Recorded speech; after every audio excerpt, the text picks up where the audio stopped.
Did you know the Trump administration told prosecutors to stand down on Venezuela's leader? Today's major Trump administration headline includes an AP exclusive report that the administration directed prosecutors to stand down on pursuing legal action tied to Venezuela's leader, signaling a meaningful shift in how the U.S. may be balancing foreign policy, energy strategy, and regional leverage. According to the reporting highlighted in AP's live updates, the administration's move reflects a strategic recalibration rather than a narrow legal decision. When a White House changes direction on a high-profile prosecution posture, it typically indicates a broader diplomatic objective, either opening negotiation channels, reshaping sanctions leverage, or aligning regional strategy with energy and security priorities. In practical terms, Venezuela remains a central player in Western Hemisphere energy dynamics. In periods where global oil prices are sensitive to conflict risk, any shift in sanctions or prosecutorial stance can be interpreted by markets as a potential signal. More supply might come online, back-channel talks might be progressing, or the U.S. may be seeking a diplomatic outcome over a punitive one.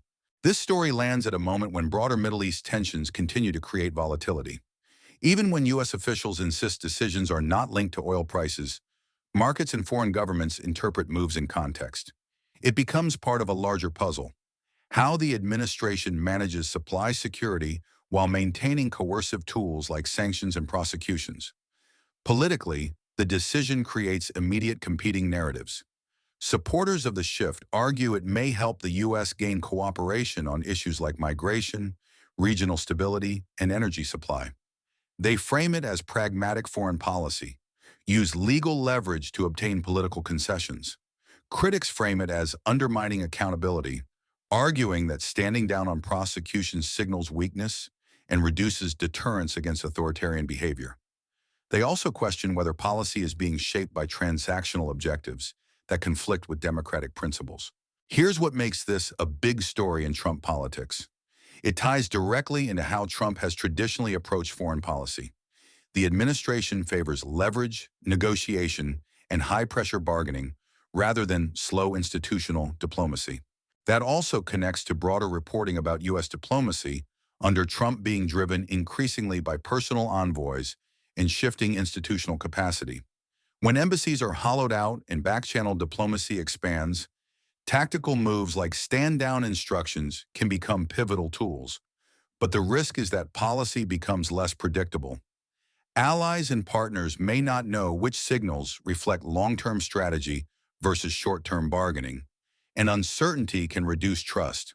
For viewers tracking what happens next, there are three indicators that matter more than the headline. Sanctions posture. Will sanctions be tightened, loosened, or selectively waived? Diplomatic engagement. Are there public or quiet talks with intermediaries? Domestic framing. Does the administration justify the move as national security, migration control, energy stabilization, or something else? This story isn't just about Venezuela. It's about how the Trump administration uses legal authority as a lever inside foreign policy. And it signals that the White House may be prioritizing strategic outcomes, even when that requires controversial trade-offs.